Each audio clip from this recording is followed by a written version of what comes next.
आज जिस कारण और जिस उद्देश्य के लिए हम यहां बैठे हैं,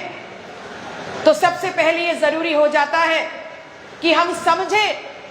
कि इस देश में जो बुद्धिजीवी वर्ग है उसकी जिम्मेदारियां क्या है। और अगर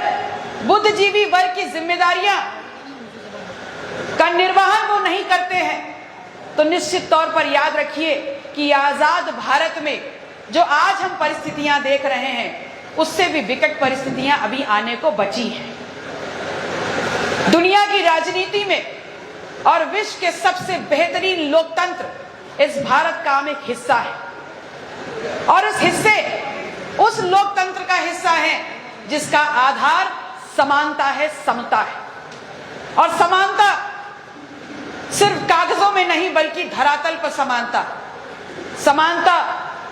सिर्फ सुरक्षा की नहीं, समानता सिर्फ सम्मान की नहीं, समानता सिर्फ अधिकार की नहीं, समानता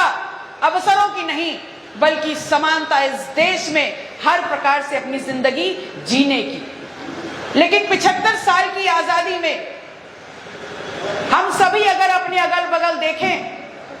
तो चाहे किसी भी वर्ग से आते हो, किसी भी धर्म से आते हो, किसी भी जाति से आते हो, किसी भी लिंग से आते हो, एक बात तो हम जरूर समझते हैं कि इस देश में जिसकी नींव समानता थी, जिसकी सोच समानता थी, जिस सोच के साथ इस देश के बहुजनों को यह संविधान दिया गया, वो सोच कहीं ना कहीं अधूरी है। और वो सोच इसलिए अधूरी है क्योंकि हम बुद्धिजीवी वर्ग अपनी जिम्मेदारियों का निर्वहन नहीं कर रहे हैं। इस देश में समानता हो और इस देश के आखिरी पायदान पर खड़े उस वंचित समाज के वर्ग तक वो समानता पहुंचे, उसके लिए हम सभी को जो संविधान दिया गया उसमें एक शब्द लिखा गया, आरक्षण। ये शब्द महज शब्द नहीं है, ये वो कठोर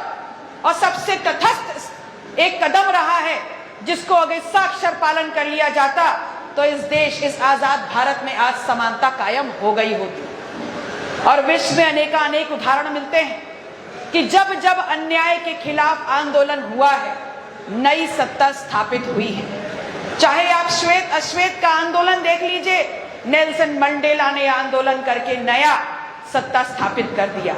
चाहे आप जूनियर मार्टिन लूथर किंग को देख लीजिए, नई सत्ता स्थापित हुई। चाहे आप जर्मनी में कार्ल मार्क्स को देख लीजिए, नई सत्ता स्थापित हुई। लेकिन इस विश्व में एकमात्र लोकतांत्रिक व्यवस्था भारत एक ऐसी व्यवस्था है जहां पर सामाजिक न्याय का आंदोलन पिछले 75 सालों से चल रहा है, लेकिन कोई भी गारंटी के साथ इस बात को नहीं बता सकता कि सामाजिक न्याय पूर्ण रूप से साक्षरता इस देश के आखिरी पायदान पर खड़े व्यक्ति तक कब तक पहुंच जाएगा। और ये इसलिए है क्योंकि हम हो या आप हो,